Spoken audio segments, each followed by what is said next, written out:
పృథ్వీరాజ్ గారు మరో ముఖ్యమైన అంశం ఏంటంటే కవిత వకాలత్ పుచ్చుకుంటున్నది. తండ్రికి మీద అన్యాయం జరుగుతున్నది, కాళేశ్వరం అని మేడిగడ్డ అని కేసులు బుక్ చేస్తున్నారు.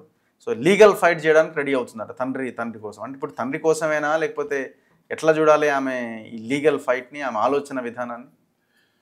అదే యాక్చువల్గా కరెక్ట్, ఆమె సూటబుల్ పర్సన్. ఇప్పుడు వకాలత్ ఆమె సూటబుల్, ఎందుకంటే తిహార్ జైలు అనుభవం ఉన్నది కదా ఆమెకు. పాపం 10 నెలల కొద్ది దాని ఉండే ఎంతమంది సుప్రీంకోర్టు అడ్వకేట్లను, ఎంతమంది స్టేట్ అడ్వకేట్లను, రిటైర్డ్ జడ్జిలను, సుప్రీంకోర్టు రిటైర్డ్ జడ్జిలతోటి దొంగతనం చేసి బయట ఎట్లకు రావాలనే విద్యలో ఆమె పాపం ఇప్పుడు ఎక్స్పర్టే. ఆ కుటుంబంలో మాత్రం ఎక్స్పర్టే కనుక డెఫినెట్ గా ఆమెనే చేయాల్సిందే. వీళ్ళకి ఏమన్నా కొద్దిగా ఉండాలి, ఆ సిగ్గు ఉండాలి. బయట జనానికి ఏమనుకుంటారు, అసలు ప్రజలు ఏమనుకుంటారు అనేది కొద్దిగా ఉండాలి. చేసిన అన్ని మోసపూరితమైనటువంటి పనులు. ఇప్పుడు మనం ఉట్టిగా అక్కస్తో మాట్లాడేది కాదు. కాళేశ్వరము కుంగిందా లేదా, జనం ముంగడ కనబడ్డది క్లియర్ గా. ఇక డిజైన్లు అన్ని మొత్తం అన్నిటికీ చీఫ్ ఇంజనీర్ కేసీఆర్. ఆయనే అన్నాడు దమ్ము లేక, రేవంత్ కు దమ్ము లేక ఆయన మీద కేసులు పెడతలేడు. ప్లస్ దమ్ము లేక ఒకటి, దీంట్లో సందులో సడమే లేక చదువుకొని పైసలు. రేపు అద్భుతమైన చర్చ జరుగుతుంది అసెంబ్లీలో. వీళ్ళు నువ్వెంత అంటాడు, నేను మా మీసాలు, నేను నల్లమల్ల అంటే నేను ఆదిలాబాద్ నేను మెదక్ అంటాడు. ఇవన్నీ నడుస్తూనే ఉంటాయి. ఇవన్నీ ఎండ్ ఆఫ్ ది డే ఏముండదు, ఆపరేషన్ సక్సెస్ఫుల్, పేషెంట్ డైడ్ లెక్క ఈ కేసు ఎక్కడ పోదు. లాస్ట్ కు బేరాలు అయితే దాంట్లో ఇంత వాటా వీళ్ళకి పోతుంది, ఢిల్లీకి ఇంత పంపిస్తాడు. ఇప్పుడు రిపోర్ట్ కూడా 10% ప్రాజెక్ట్ మీదనే, మిగతా 90% అసలు లేనేలేదు కదా, అసలు దగ్గర లేనేలేదు. ఇంకా చాలా ఉన్నది కదా దీని వెనుక మొత్తము. నువ్వు అలా ఏలు పెట్టినా కానీ పంపుల కాడికి వెళ్ళి మునిగిన తర్వాత ఇక ఏం పాడైతుంది ఇది. సో జనంకు కూడా మొత్తం తెలుసు ఇది. అయితే ఇప్పుడు వీళ్ళు ఏంటంటే బయట చూపించుకుంటందుకు, వాళ్ళ పార్టీలు నడిపేటందుకు బయట చూపించుకుంటందుకు ఏంటంటే అందరు ఇవాళ జనం కూడా అవినీతి అంటే, నువ్వు మొన్న ఒక మీటింగ్ కాడ చూస్తే ఇద్దరు చాలా పెద్ద మనుషులు, నేషనల్ లెవెల్ పెద్ద మనుషులు, కరప్షన్ అనే దాని గురించి ఎందుకు డిస్కస్ చేస్తున్నా, అది ఇష్యూ కాదు కదా అని మాట్లాడుతున్నారు. అసలు నాకైతే చాలా విచిత్రం అనిపించింది ఇది ఎక్కడిది, ఇంత పెద్ద మనుషులు ఇట్లా మాట్లాడుతుంది. పెద్ద ఇంటెలెక్చువల్స్ నేను చెప్పేది ఏదో సామాన్య ఆర్డినరీ, పేరు చెప్పదలుచుకోలేదు కానీ ఆర్డినరీ పర్సన్స్ కాదు. ఇది ఏంటంటే రోజు పొద్దున్న లేసే బ్రేక్ఫాస్ట్ లంచ్ డిన్నర్ చేసినట్లు లెక్క అయిపోయింది. అంతా మంచి లాగినంత ఈజీగా మాట్లాడుతున్నారు. కానీ అట్లా కాదు కదా, దేశ సంపద కదా ఇది. సో దీన్ని ఇప్పుడు తెలంగాణ ఎంత చిల్లర అనిపిస్తుంది అంటే నాకు తెలంగాణ పరిస్థితి.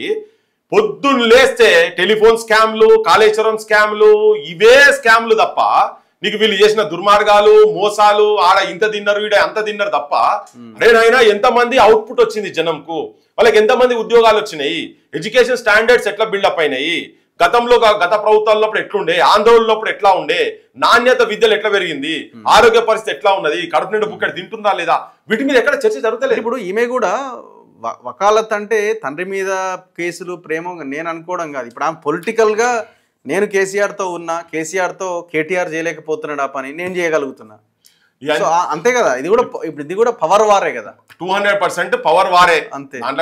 నేను పీపుల్స్ పర్స్పెక్టివ్ చెప్పిన ఇప్పటిదాకా కానీ 200% పవర్ వారే.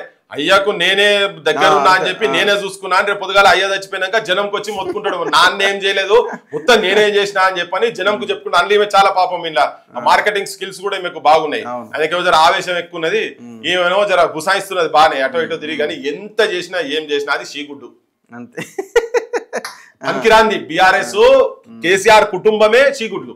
అందులో వీళ్ళు అంతే ప్రోడక్ట్స్, బై ప్రోడక్ట్స్ కదా, చీకుట్లలో బై ప్రోడక్ట్సే. సో అందుకని అవి పనికి వచ్చేటి కాదు, అవి మళ్ళీ పొదిగేసేది లేదు, అవి కోళ్ళు అయ్యేది లేదు, మళ్ళీ పిల్లలు పెట్టేది. అది చీకుడ్ అంటేనే కథం ఖరాబ్ అయినది, పాసిపోయింది. అది పాసిపోయిన కుటుంబం అది తెలంగాణకు. తెలంగాణ జనానికి అంతా తెలుసు. ఒక్కోసారి ఏమైతుందంటే ఏం లేకుండా పాసిపోయింది కూడా దీన్ని భర్తలు కావచ్చు అంటే మనకి విరోచనాలు అవుతాయి. అది విరోచనాలు ఆల్రెడీ జనాలకి అయితేనే ఉన్నాయి. కడుపు ఖరాబ్ అవుతుంది, ఫుడ్ పాయిజన్ అవుతుంది, హాస్పిటల్ పాలవుతారు. చాలా తెలంగాణ జనం ఇప్పుడు ఆల్రెడీ అదే పరిస్థితులు ఉన్నారు కదా.